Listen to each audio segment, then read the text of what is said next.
नमस्ते बच्चों। Today we will start your text book fourth poem Abhinav Manushya. Abhinav मनुष्य के कवि हैं रामधारी सिंह दिनकर। रामधारी सिंह दिनकर का बर्थ 1908 यानी 1908 1908 में बिहार के मुंगेर जिले में हुआ था।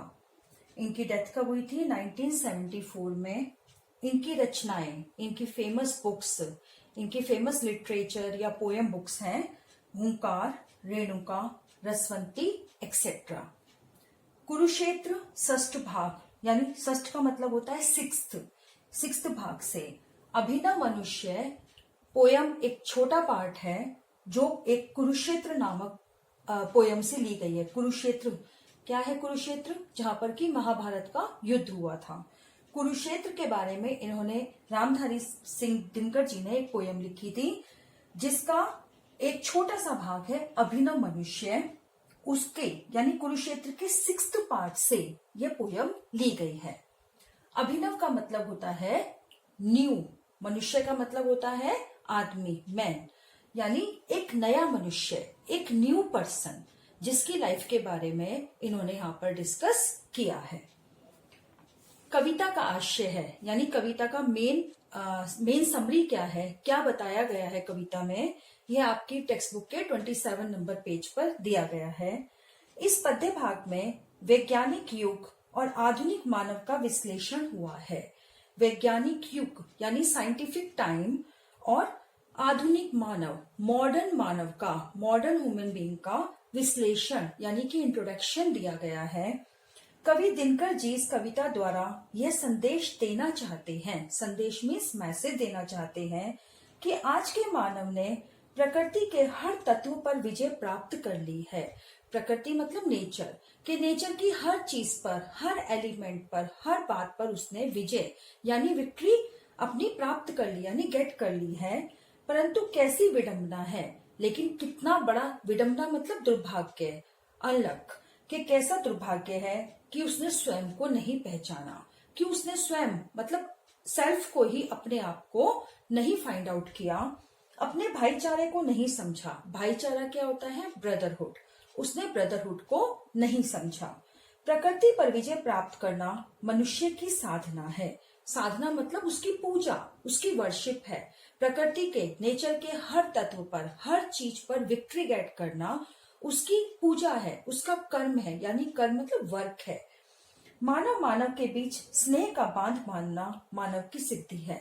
ठीक है, उसने प्रकृति के, उसने नेचर के हर चीज पर विजय प्राप्त की है, लेकिन उसके साथ ही मानव के बीच में यानी एक आदमी का दूसरे आदमी से क्या रिश्ता है, क्या रिलेशन है, उसके बीच में स्नेह, प्यार, लव का बांध बांधना, लव की डोरी यानी लव की किसी रोप को टाई करना ही आज के मानव की सिद्धि है। सिद्धि मतलब उसका वर्क है, उसकी सक्सेस है।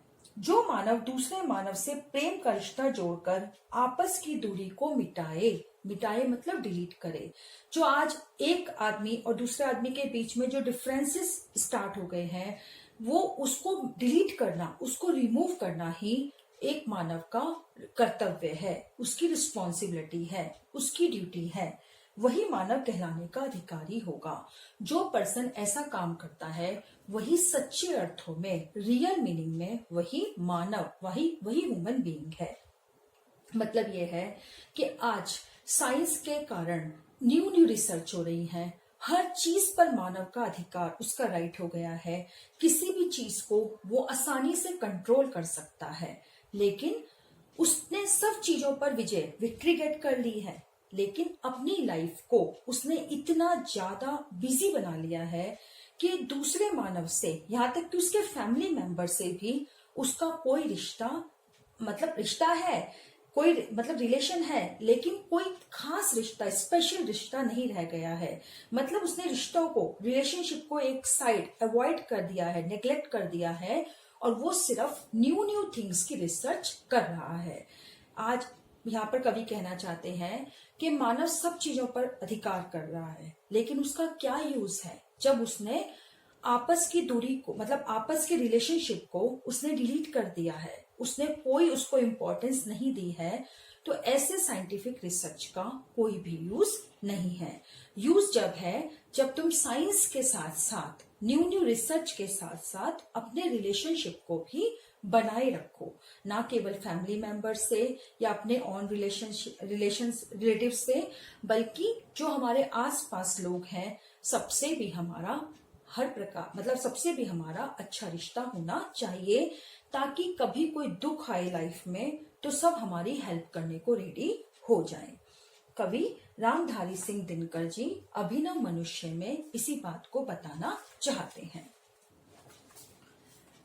आज की दुनिया विचित्र नवीन, प्रकृति पर सर्वत्र है विजय पुरुष आसीन, है बंधे नर के करों में वारी विद्युत भाप, हुक्म पर चढ़ता उतरता है पवन का ताप, है नहीं बाकी कहीं व्यवधान, लांघ सकता नर सरित गिरी सिंधु एक समान। आज की दुनिया विचित्र मतलब यूनिक, टोटली डिफरेंट है, नवीन न्यू, प्रकृति नेचर, सर्वत्र एवरीवेयर, विजय पुरुष आसीन, विजय मतलब विक्टोरियस, जिसने विक्ट्री गेन कर ली है, आसीन मतलब सेट बैठा हुआ है बंधे नर के करों में, नर मीन्स ह्यूमन बीइंग, बंधे मतलब टाई, करो मीन्स हैंड्स, वारी वाटर, विद्युत इलेक्ट्रिसिटी, भाप स्टीम, हुक्म पर चढ़ता उतरता है पवन का ताप, हुक्म मतलब ऑर्डर, चढ़ता उतरता मतलब अप एंड डाउन, चढ़ता मतलब अप और उतरता मतलब डाउन, पवन एयर का ताप मतलब उसका टेम्परेचर, है नहीं बाकी कहीं व्यवधान, बाकी मीन्स रिमेनिंग, व्यवधान मीन्स इंटरप्शन, यानी बीच में जब कोई रुकावट आ जाती है तो हम उसे कहते हैं व्यवधान। लांघ सकता, लांघ मतलब क्रॉस, सकता नर मीन्स अगेन ह्यूमन बीइंग, सरित रिवर, गिरी माउंटेन, सिंधु ओशियन, एक समान मतलब इक्वली, समान मतलब इक्वली। आज की दुनिया विचित्र नवीन, यहाँ पर कवि कह रहा है कि आज की दुनिया, आज का वर्ल्ड जो है, दुनिया मीन्स वर्ल्ड जो है, वो टोटली यूनिक और न्यू है, मतलब उसमें अलग अलग इतनी टाइप की रिसर्च हो चुकी है कि वो बिल्कुल डिफरेंट हो चुका है, एक नया वर्ल्ड बन चुका है। प्रकृति पर सर्वत्र है विजय पुरुष आसीन, आज पूरी प्रकृति पर, पूरे नेचर पर, एवरीवेयर यानी सर्वत्र विक्टोरियस पर्सन का ही राज है, उसी का राइट है, जिसने अलग अलग चीजों पर विक्ट्री गेट कर ली है, वही पर्सन, वही सक्सेसफुल पर्सन आज प्रकृति पर छाया हुआ है, मतलब उसी का राइट पूरी प्रकृति पर हो गया है बंधे नर के करों में, आज वो इतना सक्सेसफुल हो गया है कि आज नर के करों में, यानी नर मित्र आदमी के करों में, हैंड में, वारी वाटर, विद्युत इलेक्ट्रिसिटी, भाप स्टीम, ये सब चीजें उसके हाथ में है। हुक्म पर जस्ट एक ऑर्डर देता है कि उतरता है पवन का ताप, मतलब एक स्विच ऑन और ऑफ करता है कि इमिडिएटली फैन स्टार्ट हो जाता है, इमिडिएटली एसी स्टार्ट हो जाता है, कूलर स्टार्ट हो जाता है, वो उसको उसकी स्पीड को इंक्रीज भी कर सकता है और डिक्रीज भी कर सकता है। तो इस तरीके से उसके हुक्म पर, जस्ट एक ऑर्डर पर, एक बटन से वो सब कुछ अपने हाथ में कर सकता है नहीं बाकी कहीं व्यवधान, और इसमें कहीं पर भी इस काम में उसके कोई भी रुकावट, कोई भी व्यवधान, कोई भी इंटरप्शन, कोई भी ऑब्स्टेकल नहीं है, सब चीजों को वो एक साथ कंट्रोल कर सकता है, ना केवल उन चीजों को बल्कि लांघ सकता, लांघ मतलब क्रॉस कर सकता है, किस को, रिवर, माउंटेन और ओशियन को, एक साथ वो रिवर, माउंटेन और ओशियन को क्रॉस कर सकता है। कैसे कर सकता है? प्लेन के थ्रू, प्लेन के थ्रू आसानी से किसी भी चीज को एक साथ क्रॉस कर सकता है। तो उसके हाथ में इतनी पावर आ गई है कि वो सब चीजों को घर पर बैठे बैठे कंट्रोल कर सकता है। प्लेन में जाते हुए वह सब चीजों को एक साथ, माउंटेन, रिवर, ओशियन, जो भी रास्ते में आते हैं उनको एक ही साथ, एक ही प्लेस पर, यानी प्लेन में बैठ करके वो इजीली क्रॉस कर सकता है। यह मनुज मीन्स अगेन मानव, ह्यूमन बीइंग, जिसका गगन में जा रहा है यान। गगन क्या होता है? स्काई, आसमान, नभ, व्योम, क्षितिज, ये सब कुछ उसके पर्यायवाची वर्ड हैं। तो गगन में जा रहा है यान, यान मीन्स विमान, विमान मीन्स प्लेन। कांपते जिसके करों को देखकर परमाणु, कांपते मतलब शिवरिंग करना, जिसके करों को देखकर, करों मीन्स अगेन हैंड्स, देखकर परमाणु, परमाणु मीन्स एटम, एटम ATOM के उसके करों को, उसके हाथों को देखते हुए परमाणु भी, एटम भी शिवरिंग करने लग जाते हैं, जिससे कि पूरा वर्ल्ड मतलब उसके अधिकार में है। तो एटम भी उसको देख करके शिवरिंग करने लग जाते हैं। कब शिवरिंग करते हैं वो? जब देखते हैं कि उस मनुष्य का, उस सक्सेसफुल पर्सन का प्लेन जो है वो गगन में फ्लाई कर रहा है, गगन में उड़ रहा है। तो परमाणु भी उसके हाथों की शक्ति को, उसके हाथों की पावर को देखकर कांप जाते हैं। यह मनुष्य जो सृष्टि का श्रृंगार, श्रृंगार मतलब होता है ब्यूटी, सृष्टि मतलब वर्ल्ड, यह मनुष्य, यह ह्यूमन बीइंग जो सृष्टि का श्रृंगार है, मतलब पूरे संसार, पूरा वर्ल्ड किससे है? ह्यूमन बीइंग से है। अगर ह्यूमन ही नहीं होंगे तो वर्ल्ड की क्या वैल्यू है? कुछ नहीं।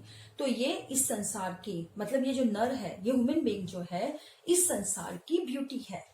ज्ञान का, विज्ञान का, आलोक का आगार, आगार मीन्स होता है घर, हाउस, के ज्ञान का, नॉलेज का, विज्ञान साइंस का, आलोक लाइट का, के उसके पास इतनी पावर है कि वो नॉलेज का घर है, लाइट का घर है और साइंस का घर है, यानी वो कुछ भी चीज को कंट्रोल कर सकता है। मानव के पास सब कुछ है, नॉलेज भी है, साइंस भी है उसके पास में, और वो लाइट भी है, मतलब सब चीजों पर राइट करने का उसके पास अधिकार है।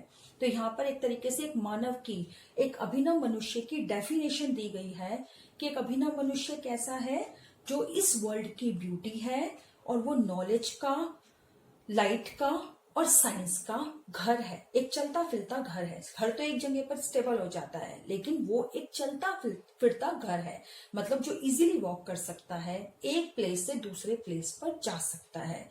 तो ये अभिनव मनुष्य की एक डेफिनेशन यहाँ पर दी गई है। व्योम से पाताल तक सब कुछ उसे है ज्ञ। व्योम क्या होता है? आकाश।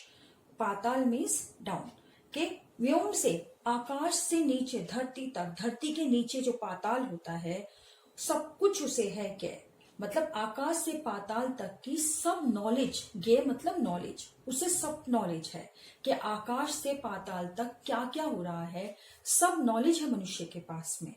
पर ना यह परिचय मनुष्य का, यह ना उसका श्रेय।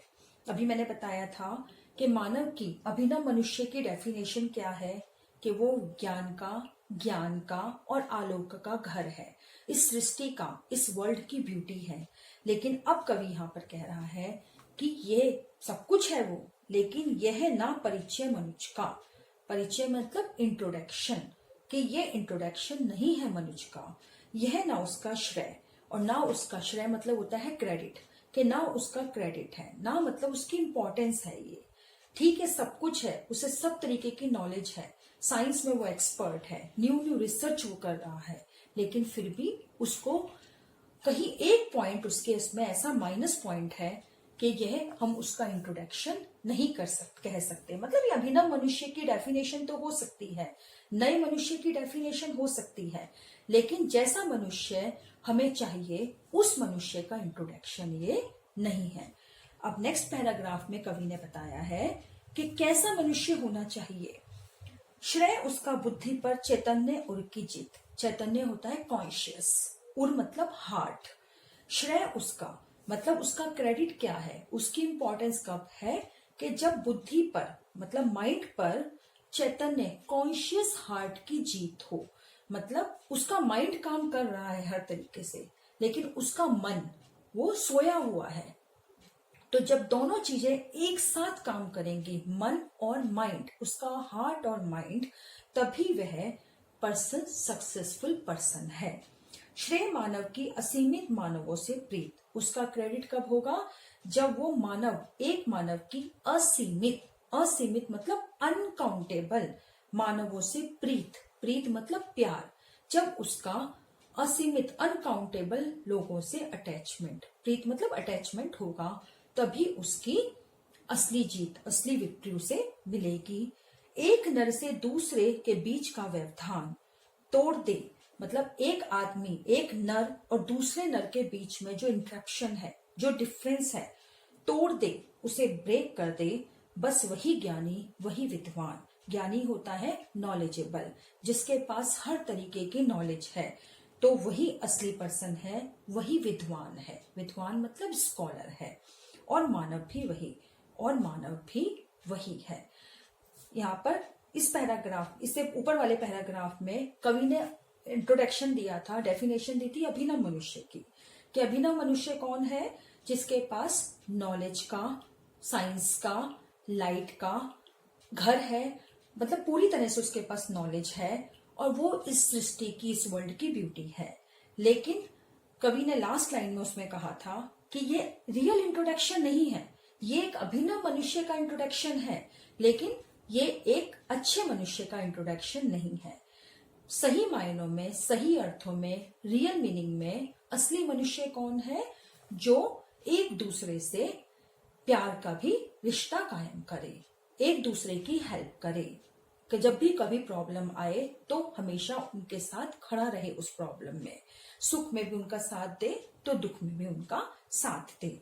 इसीलिए लास्ट पैराग्राफ में कवि ने कहा है कि असली मनुष्य वही है जिसकी की माइंड और मन दोनों पर एक साथ कंट्रोल हो, यानी उसका माइंड काम करे, न्यू रिसर्च वो करे, लेकिन अपने मन को भी अधिकार में करे, मन पर भी राइट करे, और असीमित मानवों से प्रीत और उसकी अनकाउंटेबल पर्सनों से उसका अटैचमेंट हो। जो पर्सन एक दूसरे के बीच की डिफरेंसेस को खत्म कर दे, वही असली ज्ञानी है, नॉलेजेबल है, विद्वान है, स्कॉलर है, और वही असली मनुष्य है। तो यहाँ पर कवि ने अभिनव मनुष्य का पूरी तरह से हमें बताया है, इंट्रोडक्शन दिया है। Once again you listen that one, कि आज की दुनिया कैसी है? विचित्र और नवीन है। मनुष्य ने सब चीजों पर कंट्रोल कर लिया है। किस पर?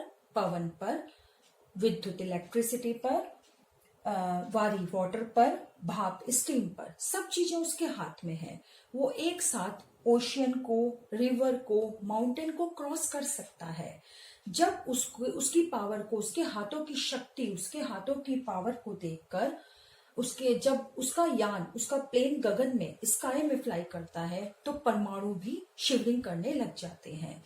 और वह मनुष्य सृष्टि का श्रृंगार, सृष्टि इस वर्ल्ड की ब्यूटी है, ज्ञान का, विज्ञान का और आलोक, लाइट का घर है। व्योम से मतलब ऊपर से, आकाश से लेकर के पाताल तक उसे सब कुछ नॉलेज है, लेकिन फिर भी कवि कहता है कि वो एक अभिनव मनुष्य की डेफिनेशन है, लेकिन वो एक सच्चे अर्थों में मनुष्य नहीं है। सच्चे अर्थों में मनुष्य कौन है? जो बुद्धि के साथ साथ मन पर भी जिसका राइट हो, और असीमित मानवों से, अनकाउंटेबल मानवों से, यानी सब लोगों से उसका अटैचमेंट हो, और जो भी डिफरेंसेस हैं एक पर्सन और दूसरे पर्सन के बीच में, वो उसे ब्रेक कर दे। जो आदमी ऐसा करता है वही असली मतलब वही असली में मानव है, वही ज्ञानी, नॉलेजेबल पर्सन है, वही विद्वान, वही स्कॉलर है। धन्यवाद।